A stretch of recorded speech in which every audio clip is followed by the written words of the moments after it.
Hey there, fragrance fam! If you've been wanting to try your hand at making your very own shampoo bars from scratch, this is the video for you.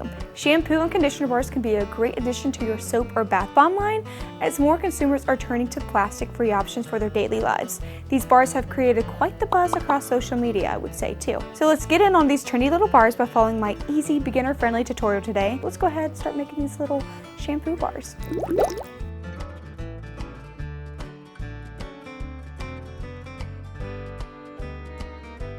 This recipe is quick and easy to whip together, and you might already have a bunch of these needed ingredients on hand. The ingredients will be split up in dry and wet phases. The first phase contains our main surfactant, which is sodium cocoa isothianate, or SCI. The one I have comes in a cute little noodle form, which is right here, but you can swap it out for a powder version if you want. Just keep in mind that you might need to adjust the recipe a bit if you do. Combine these little noodles with some white kaolin clay to help keep the bars sturdy. We're going to mix these two together in a large bowl, and then we're going to move on to the second phase for our wet ingredients. You'll need some coconut purple betaine to keep the shampoo nice and gentle with a good lather. To that, we're going to add in some coconut oil and then some cocoa butter. A couple of fatty ingredients will make the bars rich and creamy to nourish dry and coarse hair. And finally, we're going to top that off with some citric acid. We know that our hair and skin are somewhat acidic, so by adjusting the pH of our bars with just a pinch of citric acid, they will be ideal for our hair. We're going to go ahead and combine them all together in a heat-safe beaker. Then we're going to place it in a heated double boiler just to melt it all down, to dissolve the solids, and to allow the citric acid to dissolve. Once they become a uniform liquid, just like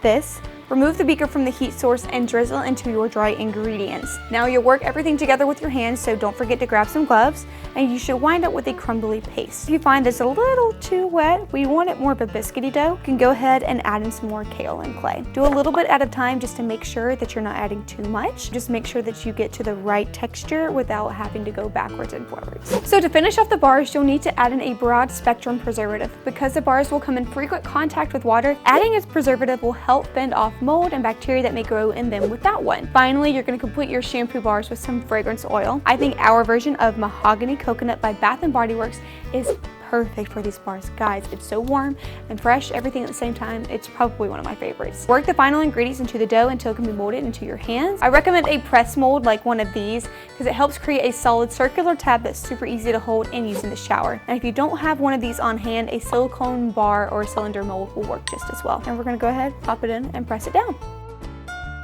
Lightly pack the shampoo bar dough into the mold and press it together firmly. Tap the mold with a metal utensil or kind of twist and release it from the mold and peel away.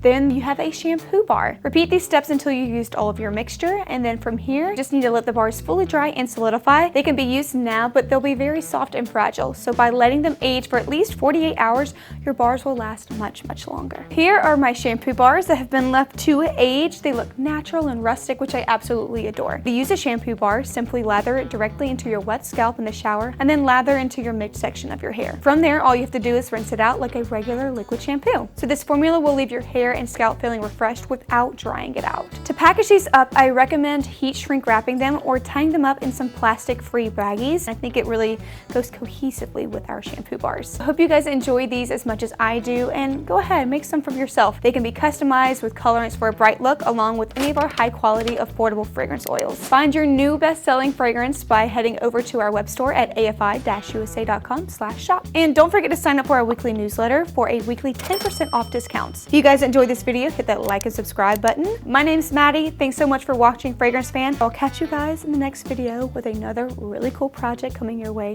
real soon. Bye!